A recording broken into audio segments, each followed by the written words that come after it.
Aviso rápido antes de começar o vídeo, pessoal. Eu espero que tenham gostado do novo visual do canal, né? Eu sei que eu gostei, porque esse foi o primeiro banner que eu fiz por conta própria, sem ter nenhum tipo de ajuda. Então, o banner ficou aí perfeitinho, bonito. E a foto eu também achei que ficou legal. Mas enfim, aproveitem o vídeo, que é uma teoria que está sendo feita em conjunto com o Rengoku das fanfics, no lugar da fanfic de Arcane, né? Que até a segunda temporada de Arcane estrear, esse vai ser o fim da fanfic de Arcane. A última parte foi lançada pelo Rengoku das fanfics. Eu vou deixar o canal dele aí embaixo na descrição e no comentário fixado. Bom, curtam a minha parte, curtam o vídeo. E não esqueçam de conferir a parte dele dessa teoria também.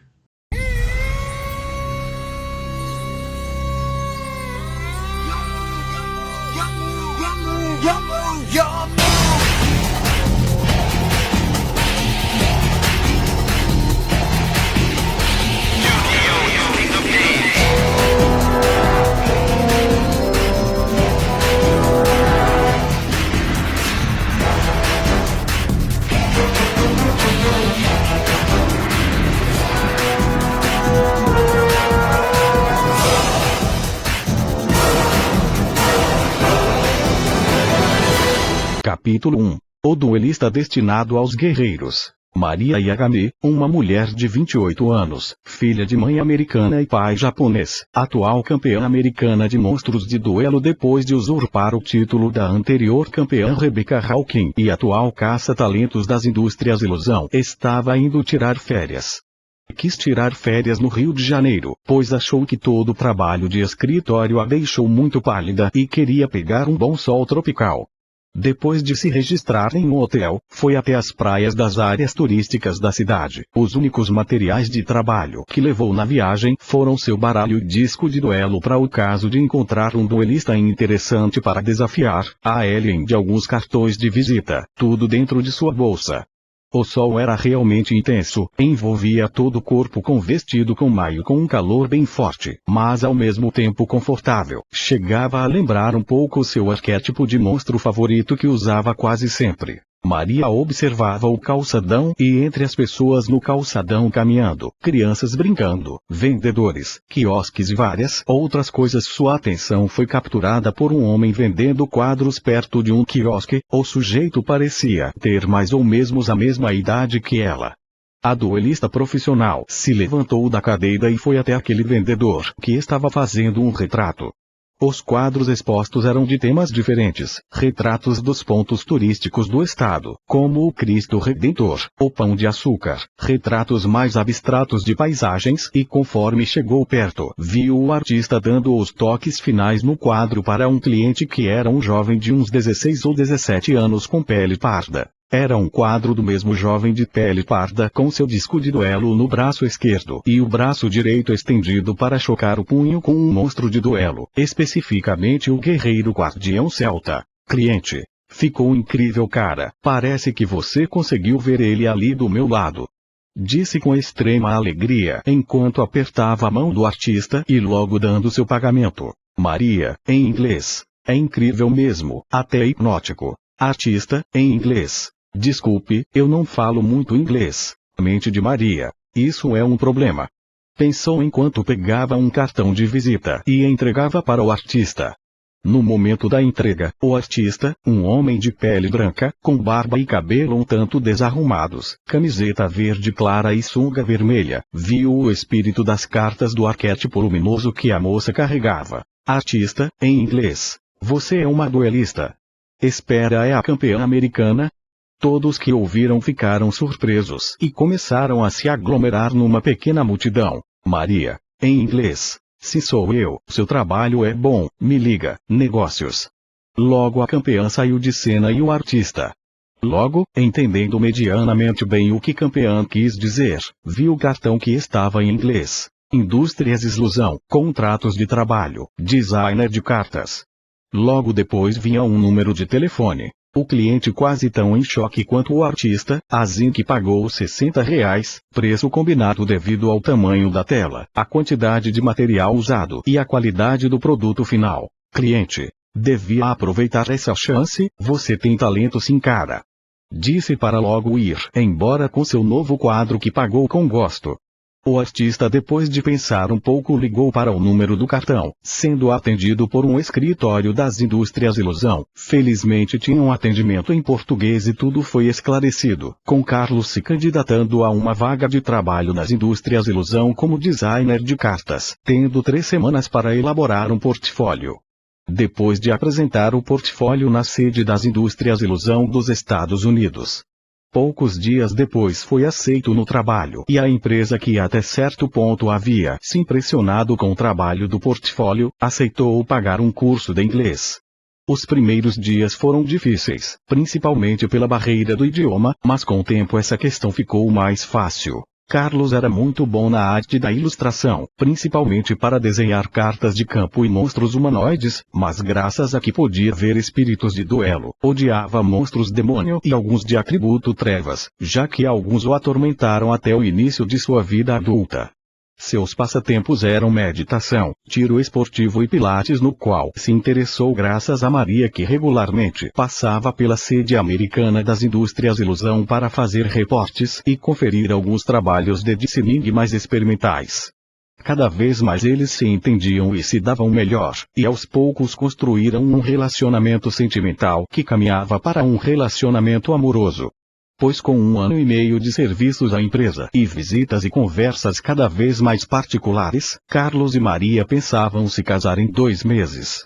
Pouco depois do casamento, já tinham um filho a caminho. Nas suas meditações, que fazia desde os 12 anos, Carlos às vezes sentia que entrava em outra dimensão, onde via espíritos de monstros, alguns que não tinha virado cartas ainda, e era com base nesses monstros que se inspirava, reproduzindo os monstros em algumas ilustrações que apresentava para a empresa transformar em cartas. Essas viagens aconteciam em sonhos com cada vez mais frequência. Na sua atualidade, sonhava com essas supostas dimensões na maioria das noites, geralmente passando pelos locais, flutuando como uma espécie de presença ou espírito, tendo cada vez mais controle do seu corpo nesse estado, atualmente projetando ele de forma cada vez mais nítida e perfeita, conseguindo uma agilidade totalmente sobre-humana e uma capacidade grande para ocultar sua presença nesse estado. Durante suas viagens não era forte, mas tinha as habilidades perfeitas para fazer o que queria, observar. Desde jovem sabia que esses supostos sonhos não eram sonhos, tanto por intuição quanto por pesquisa, já que leu que quase sempre a pessoa que sonha esquece o sonho quase todo em menos de 10 minutos. No caso dos supostos sonhos de Carlos, o mesmo lembrava de muitas coisas de forma nítida por dias ou até semanas. Em um desses supostos sonhos, o designer das Indústrias Ilusão se viu pairando sob o vilarejo e viu em uma cabana diferenciada, chegou perto, se escondendo perto de uma janela, ouvindo os sons de uma mulher fazendo força, que foram logo seguidos pelo choro de uma criança. Ouviu uma voz que parecia de uma senhora, voou pela janela e notou que era a mesma que aparecia nas cartas de duelo do monstro do arquétipo Amazona, concretamente em 2 cartas mágicas e uma armadilha. Enquanto observava o bebê que chorava, a velha sorria. Xamã Amazona. Meus parabéns, é uma menina. Logo olhou para um homem que estava no canto da cabana, parecendo querer se manter afastado do grupo, e era vigiado pelas guardas que estavam dentro e fora do local. Xamã Amazona. Parabéns, forasteiros, você e seus 3 companheiros que deram filhas às Amazona receberão um presente especial, um amuleto que trará sorte e proteção contra doenças a que o possua, e um agradecimento tradicional por sua contribuição à nossa tribo. Frasteiro. E quanto aos 2 que deram filhos homens a vocês, serão libertados também. Falei com meus amigos, e os que tiveram filhos homens decidiram levar os pequenos conosco. Xamã. A escolha é de vocês. Até os que não nos deram filhas serão libertados, só não receberão o amuleto Moirakitan. Forasteiro. Entendi, agradeço a hospitalidade, mas ficamos aqui por 9 meses e praticamente nos obrigaram a dar filhos a vocês. Depois disso vai nos libertar, como disse. Xamã. Não foram hostis em nenhum momento. Desde que levem o amuleto poderão ir e mostraremos o caminho. A anciã pareceu se incomodar, como se tivesse notado algo estranho. Carlos, vendo aquilo, ocultou sua presença. Xamã, tem alguém estranho aqui?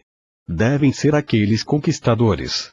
As guardas que estavam dentro da cabana correram guiados pela anciã, enquanto o suposto intruso fugia. A mente de Carlos. Eu me esforcei para esconder minha presença e mesmo assim ela me notou. Isso só costuma acontecer quando observo monstros tipo mago. Pensou assustado, enquanto saltou e começou a voar para escapar, mas foi acertado nas costas por amazonas arqueiras. Depois que caiu no chão, se levantou rápido e correu para uma cabana que pelas armas que viu perto e algumas decorações parecia um tipo de quartel. Viu lanças do lado de fora quando chegou a ir de perto, mas outras guerreiras amazonas começaram a flanqueá-lo de ambos os lados e o impediram de pegar alguma das lanças. Logo Enial teve escolha e correu para uma espécie de beco, e viu que no final do caminho tinha uma espécie da faca ou adaga com cabo de osso. Pegou a adaga e se virou, mas pouco depois de pensar em reagir, já estava encurralado. Logo largou a faca e pôs as mãos para o alto. A mente de Carlos. Tô fudido, pelo menos só tô aqui em espírito. Logo uma amazona mais musculosa foi para a linha de frente do grupo que encurralou meu pai. Ele a reconheceu, era a amazona lutadora. A amazona lutadora. Esse é o tal invasor. Por que chamar alguém da elite da rainha só por esse homem fraco? Xamã, não podemos nos descuidar. Ele pode ser um espião daqueles conquistadores. A amazona. Os conquistadores são habilidosos e combate. Vi e senti isso na pele. Esse ai usa uma arma de criança. Logo a flecha foi tirada de suas costas e o designer foi levado pelas amazonas. Porém no meio do caminho a vila foi invadida por sujeitos com armaduras que lembravam as armaduras dos samurais, que eram armaduras mais modernizadas. Enquanto invadiam matando os guardas, um deles anunciava sua conquista. Irou. Reivindicamos esse território em nome do grande Shogun Shiren. A batalha começou e no meio do fogo cruzado, meu pai se escondeu no mesmo local em que tentou pegar uma arma e dentro viu que a maioria das armas já haviam sido pegas, restando apenas algumas ferramentas e facas similares às que Carlos tentou pegar. Desesperado pegou uma pá e uma faca, voou para escapar dos ataques, tendo que tomar cuidado só com os arqueiros, e viu um dos samurais correndo para atacar a rainha, que estava em pé de igualdade com um samurai de armadura azul de armadura carmesim que parecia ser o tal Shogun. Assim que viu o samurai de armadura azul ir atacar a líder amazona, voou a toda velocidade e chegou a tempo para enfiar a adaga no olho direito do samurai inimigo, o matando enquanto enterrava a pá na terra graças à inércia de seu movimento. Outro samurai de verde que usava duas espadas e estava lutando com a amazona lutadora, ficou chocado e só pôde gritar: Nizashi, Naoe Azari. A lutadora aproveitou o choque do inimigo para acertar uma série de socos no mesmo nocaute-lo, porém Hirou vem e a intercepta antes que pudesse matar seu aliado, iniciando uma nova luta. No momento que Azari morreu, Shien fez um corte no olho direito da rainha amazona, conseguindo repelir ela. Logo se virou para Carlos e o cortou chamado de forasteiro insolente, fazendo um corte no peito do forasteiro que quase o matou.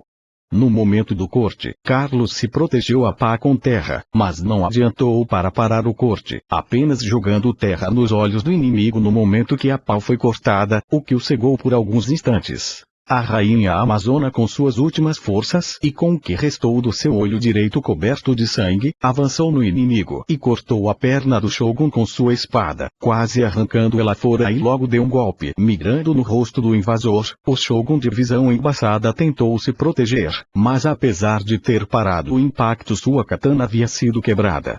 Com a fadiga, seu olho ferido e outros cortes que sofreu, a rainha perdeu definitivamente as forças e se apoiou na espada quase desmaiando, enquanto via o forasteiro caído. Com seu líder caído, a moral do inimigo foi fortemente abalada e as amazonas viraram o jogo, ganhando a batalha, mas perdendo muitas aliadas no processo. Derrotados, os inimigos se retiraram. O Shogun inimigo foi carregado por um homem de barba e um longo cabelo grisalho com roupas azuis escuras, que carregava uma grande espada com cabo azul escuro e não tinha um dos olhos. O forasteiro e a rainha amazona foram atendidos pela anciã amazona e as melhores curandeiras que conseguiram salvar ambos. Logo o forasteiro teve uma audiência com a rainha, que teve seu olho ferido tratado e agora usava um tapa-olho para cobrir o espaço que o olho removido deixou. Rainha amazona, agradeço ter vindo aqui de bom grado, Carlos. Era o mínimo que eu poderia fazer, principalmente depois de me curarem. Rainha, você é uma pessoa fora do padrão em vários sentidos. Segundo minha xamã e algumas curandeiras, você possui um espírito forte e é um viajante de outro plano. Desde quando tem essas capacidades? Carlos, via espíritos de monstros de duelo. Desde os 6 anos, desde então tive que aprender a conviver com esse poder e aos 12 depois de começar a aprender sobre meditação para afastar os espíritos malignos, comecei a fazer minhas primeiras viagens astrais. Rainha amazona, entendo e esta projeção que você manifesta nesse plano é totalmente funcional. Carlos, sim, eu posso me mover livremente como faria na minha dimensão, ganho a habilidade de voar e sinto tudo perfeitamente. Peraí, a senhora está pensando nisso, né? Rainha amazona, isso mesmo, você lutou com bravura e soube estar no lugar e na hora certa para salvar minha vida. Não demonstrou grande força física, mas sim grande agilidade e um pensamento rápido, qualidades essenciais para uma guerreira amazona. Sem mencionar que sem sua intervenção provavelmente não estaria aqui para cuidar das outras amazonas que considero minhas filhas. Por isso vou conceder a você a maior honra que uma amazona pode conceder a um homem. Claro que não será comigo, mas prometo que durante o processo você será bem tratado. Contudo, devidamente combinado e sem opção de recusar, Carlos acordou. Quando dormiu na noite seguinte, voltou àquele mesmo vilarejo amazona e realizou o ato com a amazona lutadora, saindo da cabana particular em que estava todo vestido e todo dolorido, encontrando com a amazona paladina. A amazona paladina. E aí, como foi? Carlos, posso descrever da forma que eu quiser. A amazona paladina. Claro, fale francamente, forasteiro. Carlos, parece que eu fui atropelado por uma égua no cio e que depois essa mesma égua caiu e rolou por cima de mim. A paladina amazona gargalhou por genuinamente achar aquela descrição divertida. A amazona paladina. Você é realmente um tanto imprevisível, forasteiro. Carlos, acho que isso é parte de ser artista. Artistas de todas as áreas geralmente têm que inovar, encontrar seu estilo e sempre buscar ver as coisas de uma perspectiva diferente. A amazona paladina. Não seja tão duro com a grandona, ela é a que tem menos experiência nisso. Geralmente ela não quer se incluir nessas coisas. Ouvi dizer que o pai dela era um forasteiro que veio de terras do extremo norte. O grupo em que ele estava, supostamente era cheio de homens bem grandes e musculosos. Carlos, a rainha me contou que vocês amazonas nunca conhecem os pais biológicos. A amazona paladina. É nossa tradição, mas uma colega minha queria conhecer o pai e ao não poder com o tempo, ficou apática e um pouco hostil. Carlos, não quero discutir tradição, vocês sabem o que é melhor para seu povo, mas tem outra coisa que me incomoda. A amazona paladina. Essa coisa seria... Carlos, sempre que viajo normalmente começo em um ponto diferente, se não me engano varia um pouco dependendo do meu emocional e do tipo de pensamentos que eu tenha antes de meditar ou dormir. Como eu pude voltar exatamente a esse local? A amazona paladina. Era sobre isso que a xamã me pediu para falar com você, forasteiro. Basicamente a xamã e as feiticeiras usaram um feitiço que funciona como uma espécie de âncora para o seu espírito. Vão manter esse feitiço até que a criança nasça, mas se for um menino, você não poderá levá-lo já que ao nascer, nesse plano pertencerá a esse plano. Carlos, entendo, espero que ela possa ter um lar aqui. A amazona paladina. Você é um homem diferente da maioria que vejo. Normalmente somos atacadas por homens que querem conquistar nosso território e se dizem civilizados, mas você é realmente um dos poucos que posso chamar assim. Carlos, obrigado. A projeção astral de Carlos começou a sumir. A amazona paladina. Parece que já é sua hora de ir. Vamos ter muito tempo para conversar nos próximos 9 meses. Adeus por hora. Disse a paladina se retirando. Carlos, adeus. Nos seguintes meses Carlos continuou vivendo a vida. Meses depois seus filhos de mães diferentes nasceram. As Amazonas receberam mais uma membro, e Carlos ganhou o amuleto chamado pelas Amazonas de Muiraquitã, que trazia boa sorte e protegia contra doenças, inesperadamente talvez por ser um objeto com propriedades místicas. Quando acordou Naquer viu que o amuleto que estava em sua roupa como um broche quando voltou para seu plano de origem, também se manifestou lá como um objeto real. Naquele mesmo dia foi para seu pequeno ateliê que tinha em casa, copiou o amuleto para fazer uma carta mágica, usando um lápis de desenho no processo e a propôs para as indústrias ilusão que a aprovaram, dando também a ideia de que poderiam produzir réplicas para vender como acessório para o público feminino. Também propôs junto à carta do amuleto, a carta do vilarejo amazona. As duas cartas foram aceitas, mas a proposta de vender réplicas do amuleto recusada, sendo meu pai quem ficou com o suposto protótipo. Antes da filha amazona do meu pai, eu nasci, mas nasci prematuro e terminei nascendo com uma deficiência motora, que consistia na falta de equilíbrio. Graças a isso desde pequeno tive que usar andador. Fora isso durante a infância, ficava doente com certa frequência. Aos 6 anos descobri que também podia ver espíritos de monstros de duelo assim como meu pai, e nessa mesma época ganhei minha primeira carta de duelo de monstros, a Cavaleira Comando, sendo ela um dos primeiros espíritos com que tive contato. Também nas minhas idas regulares ao hospital conheci uma garota chamada Cristina, que tinha uma doença conhecida como doença dos ossos de vidro. Tal doença era uma doença rara que fazia o esqueleto da pessoa afetada ser extremamente frágil, podendo causar fraturas com a maioria dos impactos e quedas. Cristina ia ao hospital frequentemente, diferente de mim que ia regularmente. Geralmente nos encontramos por lá e poucas vezes conversamos por telefone. Ela também gostava de monstros de duelo. A carta favorita dela era Donzela Infeliz. Diziam que não era bom ela gostar dessa carta, mas ela dizia que diferente dos demais podia ver ela sorrir.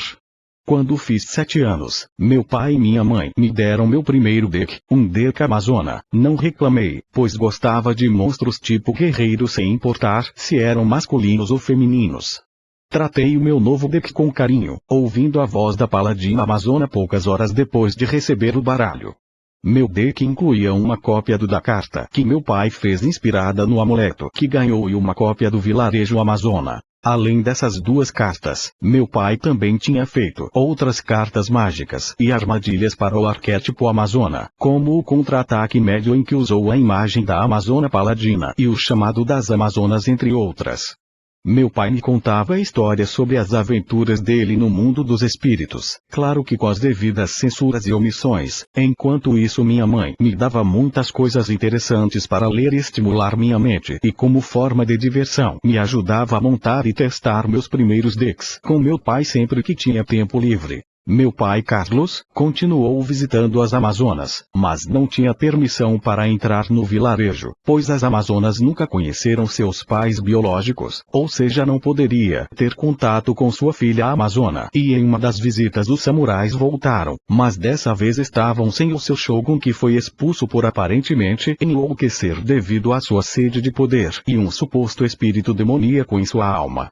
Meu pai atuou como mediador entre os povos e conseguiu a permissão dos samurais para torná-los um arquétipo de monstros de duelo em sua dimensão. Seria seu primeiro arquétipo totalmente original, lançado por um reconhecido designer das indústrias ilusão. Soube que um colega de trabalho da sede japonesa, o Sr. Fênix, também estava planejando fazer o mesmo. Um ano depois, quando eu tinha 8 anos, recebi uma das piores notícias da minha vida. Cristina tinha morrido num acidente de carro, me deixando como lembrança a carta da donzela infeliz, que adicionei a meu baralho sem pensar 2 vezes, também podendo ouvir o espírito dela às vezes, mas não tinha uma ligação tão forte com a donzela infeliz quanto tinha com espíritos de monstros do tipo guerreiro.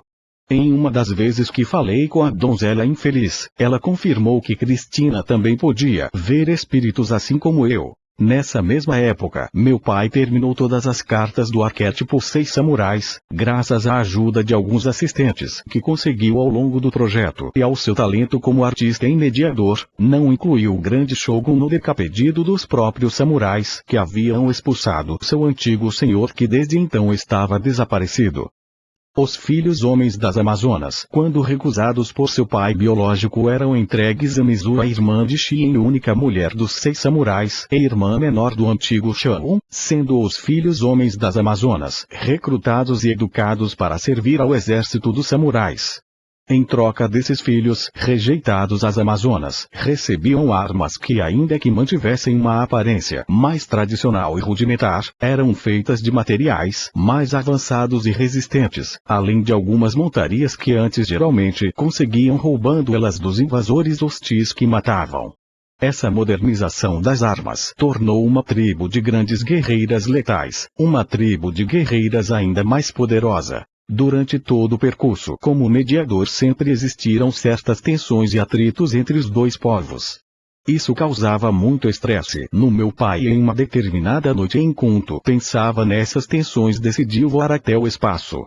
Foi voando despreocupadamente, sabendo que quando acordasse voltaria para sua cama, e depois de um tempo indeterminado, sentiu uma energia poderosa, diferente de qualquer energia que já sentiu. Foi seguindo ela até que começou a ouvir uma voz que o chamava de forma amigável. Foi na direção daquela luz. Ao longe parecia um pequeno cometa amarelado que foi avistado por um poderoso espírito de duelo, conhecido como Rainha do Cosmos. A Rainha do Cosmos, sabendo o perigo que o humano corria, muito provavelmente sem saber, foi impedi-lo. Tentou falar com ele várias vezes, mas cegado pelo chamado da luz, meu pai ignorou completamente a rainha e não queria usar seu poder no humano, pois havia um alto risco de destruir sua alma sem querer, já que almas humanas costumam ser bem delicadas comparadas ao poder dela naquele plano. Chegando perto de uma espécie de buraco branco, uma face de luz se materializou e pareceu muito contente com o que via. Luz da destruição. Ora, humanos com capacidades assim não são muito comuns, mas se tratando de poder espiritual, esse aqui é melhor que a encomenda. Através dele minha chegada à Terra será muito mais fácil. O amuleto que meu pai recebeu das Amazonas começou a brilhar, e graças à proteção contra doenças, a manipulação que a luz da destruição usava foi quebrada, e meu pai voltou a si no momento em que a luz se preparava para possuí-lo. Naquele momento meu pai se assustou, mas a Rainha do Cosmos chegou no último segundo e atacou a luz da destruição como uma magia escura com leves luzes púrpuras que aos poucos a repeliu. Rainha do Cosmos. Fuja, humano, eu resolvo isso. Gritou enquanto continuava lançando aquela magia que fazia a luz da destruição sofrer com cada ataque. Luz da destruição. Isso é, Rainha do Cosmos. A escuridão suave, um pouco do seu oposto para ter por no seu lugar. Nota do autor. Só para esclarecer, a Rainha do Cosmos não é uma portadora direta da escuridão suave, ela apenas usa uma magia de ataque com uma parte do poder da mesma. Parecido ao Doutor Estranho quando faz pactos com entidades para usar feitiços poderosos. O verdadeiro portador da escuridão suave é o Jaden, pois ele tem o poder do Rei Supremo. O avatar da luz da destruição literalmente tentou consumir a Rainha do Cosmos, que se cobriu como uma barreira feita com a energia da escuridão suave. A ideia era implodir da luz da destruição com sua energia oposta. A implosão aconteceu como planejado, mas a Rainha do Cosmos terminou muito ferida, sendo jogada em algum lugar do tempo-espaço enquanto pensava. Mente da Rainha do Cosmos. Não tive tempo para pensar nas consequências desse plano. Parece que vou precisar de. A mente da rainha, quase inconsciente, continuou divagando, enquanto ela ia ao seu desconhecido destino final. Até meu pai, que estava fugindo, foi afetado pela explosão e jogado de volta ao seu ponto de partida, felizmente acordando minutos antes do momento do impacto e voltando ao seu plano original. Contudo, apesar de ter sobrevivido, seu tormento apenas começava.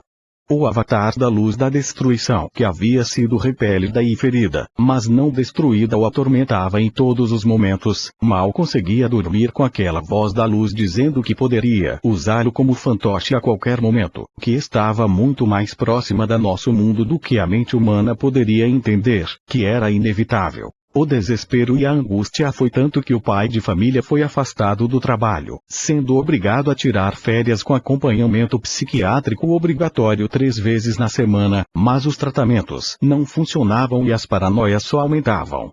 Nas poucas vezes em que conseguia meditar para ir ao mundo dos espíritos, graças aos contatos com a xamã amazona e outros monstros tipo mago, descobriu um ritual que podia mandar ele definitivamente para o mundo dos espíritos ao sacrificar seu corpo no seu plano original. Aos seus olhos era a forma perfeita de manter as pessoas seguras da luz da destruição e acabar com seus tormentos que o impediam de dormir.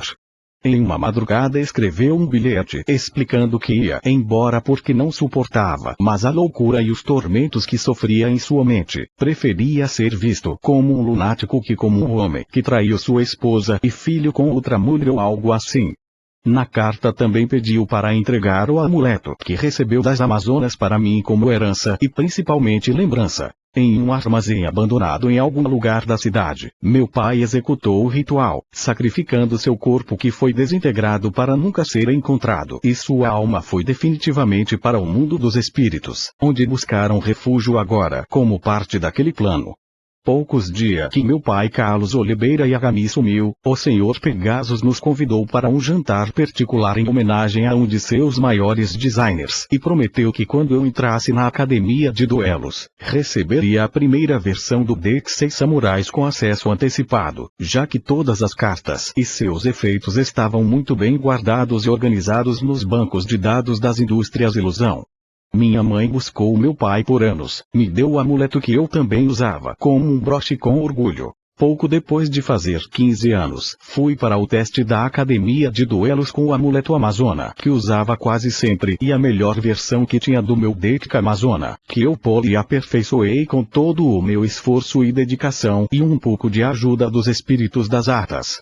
Fui até o teste e o professor Crowler junto ao chanceler Shepard, sabendo de quem eu era filho e de todo o meu histórico, prepararam um oponente especial. Quando cheguei fui recebido por Crowler. Crowler: olá, é uma honra ter o filho de uma campeã. Apesar de Crowler me viu dos pés à cabeça, parecendo me julgar pela minha deficiência, nada novo para mim. Professor, agradeço a cortesia, mas se ficar de pé assim vou me cansar rápido. Cadê meu oponente especial? Crowler: claro, é só vir por aqui. Em alguns minutos chegar a sua vez de duelar. Como Crowler disse, em alguns minutos meu duelo chegou e fui para o campo, encontrando um homem de roupas pretas e cabelos grisalhos e roupas pretas. Panic: melhor ter cuidado, garoto. Eu já enfrentei o rei dos jogos. E perdeu, né? Pânico ficou incomodado ouvindo aquilo. Panic: e eu aprendi minha lição, garoto. Vou te mostrar meu novo baralho. Os espíritos das Amazonas se manifestaram e falaram comigo. A Amazona Paladina: isso, garoto. Começa provocando ele um pouco. O caminho para a derrota começa com a ira. Sabe, a Amazona? Isso não parece uma escolha inteligente. Suspirei e murmurei. Discutimos essa parte da estratégia o caminho todo. Vão mesmo retomar isso agora? Panic me ouviu murmurar. Panic: perfeito, ele deve estar com medo lá no fundo. Crowler, que estava com um microfone, anunciou o evento. Atenção, alunos, aqui temos um evento especial. O filho da atual campeã americana, Lucas Oliveira Yagami, irá enfrentar Panic, um dos muitos oponentes do famoso rei dos jogos Yuji Moto, que irá nos mostrar sua mais nova versão do seu deck Mundo Sombrio. Os alunos vibraram e alguns duvidaram de mim, mas um veterano me observava. Crowler: desculpe, vou providenciar uma cadeira antes que Crowler pudesse providenciar qualquer coisa. Seguindo uma série de passos, transformei meu andador numa cadeira e a usei. Não precisa, vim preparado. Panic: então vamos lá, garoto. Duelo.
Venci o duelo e alguns ficaram surpresos. Foi um duelo bacaninha, cara. Você disse que aprendeu sua lição, então aprende mais essa. Não sai subestimando alguém só porque ele parece ser menos que você. Posso ser menos fisicamente, mas o duelo é um jogo mental. Currauler. Muito bem, Lucas Olivara Yagami, bem-vindo à Academia de Duelos. Os outros duelos são como a história original e fui admitido no Ra amarelo. Depois dos duelos de teste, aquele aluno veterano que me observou foi falar comigo. Veterano. Oi, tudo. Se veio perguntar se preciso de ajuda, eu sei me virar. Veterano. Sei que sabe, os outros podem pensar que não se quiserem, mas sei que consegue. Eu sou deficiente motor do lado esquerdo, por isso fiz fisioterapia e faço esportes diversos. Agora pode parar de dar uma de coitado e vir falar comigo como uma pessoa normal e não um saco de lixo humano. Ok, eu fiquei muito na defensiva e me precipitei, mas na boa pegou o pesado na parte do lixo humano. Continuamos conversando enquanto o veterano me ajudava a pegar minhas coisas. Veterano. Minha mãe e meu pai sempre trataram todos que conheceram com respeito, até mesmo os que não mereciam. Isso nunca entendi até meu primeiro duelo com 5 anos. Naquele dia aprendi o quanto é importante demonstrar respeito a todos. Eu quase matei uma pessoa no meio de um jogo. Qual jogo? Veterano. Foi quando estava na fase de testes o monstro de duelo. As primeiras cartas feitas eu e Pegasus testamos, mas tinha uma carta no meu baralho que ele não tinha feito e estava cheia de uma energia negra. Eu peguei meu baralho e mostrei a Rainha do Cosmos. No momento que eu vi a carta, senti algo estranho. Não vi o espírito se manifestar, mas senti como se o mesmo estivesse me observando com intriga ou algo assim, mas não disse nada sobre essa sensação. Logo o Verano continuou. Veterano. Desde então, eu posso ouvi-la e sua presença é como de uma segunda mãe. Mas me diz. Por que você usa um Dirk Amazona? Sinceramente eu acho um pouco feminino. Meu pai fez muitas cartas para esse baralho, antes dele sumir. Pelo visto ele também tinha um bom relacionamento com elas até onde eu sei. Veterano. Diz falar com espíritos. Que coincidência. Do que você tá falando? Veterano. Eu e meu pai também tínhamos essa ligação. Eu ainda tenho. Conversei com aquele veterano que se chamava Gustavo Beni. Tínhamos coisas em comum e parecia que seríamos grandes amigos. Claro, por eu ser um Ra e ele um obelisco, poderiam achar que eu só estava me aproveitando dele para subir de ranking, mas já estava planejando uma forma de fazer isso com meu próprio esforço. Logo comparecemos na cerimônia de abertura, depois que o chanceler Shepard fez seu discurso na telona. Logo Gustavo me apresentou sua mãe. Fiquei surpreso quando vi que a mãe dele era Yuki Bani, rival de longa data da minha mãe, que já tinha me contado sobre alguns duelos que teve com ela no passado. Fiquei tão nervoso que mal falei direito, me senti meio idiota por não ter reparado o parentesco pelo sobrenome ou pelo menos suspeitado. Gustavo foi me contando mais coisas do passado dele, coisas que eu mal podia acreditar, até que fiquei interessado por ver os Dirks dele. Gustavo, claro, você arruma suas coisas e eu mostro lá no dormitório do obelisco. Mas será que não vão encher meu saco por ser um Ra? Gustavo, fica do meu lado e não vão fazer nada. Confiando em Gustavo, fui até o dormitório do obelisco com ele, mas dois a ninguém se achando por ser do obelisco me barraram na porta e Gustavo teve que vencer eles em um duelo para me deixarem entrar. Eu mesmo teria destruído eles num duelo, mas sabia que não era minha hora de agir naquele momento. Eu todo esse trabalho só para entrar. Gustavo suspirou e respondeu, nem me fale. Às vezes queria estar no Ra ainda. Gustavo abriu a porta do seu quarto e viu uma garota vendo televisão. Minha mente. Estranho, o obelisco azul não tinha um dormitório feminino. Mindy, você se atrasou um pouco. Gustavo. Estava conversando com Lucas e o papo foi fluindo até que eu trouxe ele para ver meu baralho e os dele. Logo Gustavo me comentou sobre seu duelo de admissão, outra coisa impressionante, mas também difícil de acreditar. O papo fluiu até que Gustavo quis me mostrar a arena do obelisco azul. Na arena do obelisco, vimos um outro aluno do dormitório azul enfrentando um aluno do Slifer vermelho. Durante o duelo, uma estudante do obelisco chamada Alexis chegou e assistiu com a gente, mas antes do fim do duelo, o jogo foi interrompido. Porém, apesar disso, pelo que deu para ver que os Leifert deem o que tinha na mão, ele seria o vencedor. Logo tivemos que sair para não ser pegos e fomos para o jantar de boas-vindas. Tendo a impressão de que aquele obelisco não duelou com tudo que tinha, tive interesse em desafiar ele no dia seguinte. Muito cansado, dormi pensando nos meus próximos passos na academia. Minutos depois de pegar no sono, o espírito da Amazona Paladina se materializou e olhou para mim enquanto eu dormia, ficando entre mim e a janela. Paladina Amazona. Carlos, nesses anos todos fomos amigos de longa data e nem eu sei onde você foi parar. Mas pela nossa amizade, vou ajudar seu filho no que for possível. No meu mundo ainda sou uma guardiã das Amazonas, mas neste mundo protejo algo diferente. Logo o espírito da espadachim Amazona apareceu. Espadachim Amazona, vê se para de falar sozinha, esse é um hábito bem esquisito. A Amazona Paladina, tenho meus motivos. A Amazona Espadachim, sim, cada um tem seus motivos para fazer o que faz, mas sabe que mesmo sendo a melhor em esconder emoções, não vai poder esconder elas para sempre. A Amazona Paladina, o que quer dizer? A Amazona Espadachim, quero dizer que uma hora vamos ter que contar para ele a versão sem cortes da história do pai com as Amazonas. A Amazona Paladina, não é você quem decide, nossa rainha que tem a última palavra. A Amazona Espadachim, sei disso, só estou dando um lembrete. Melhor pararmos antes que ele acorde. A Amazona Paladina confirmou com a cabeça e os espíritos das duas voltaram para as suas cartas no meu baralho.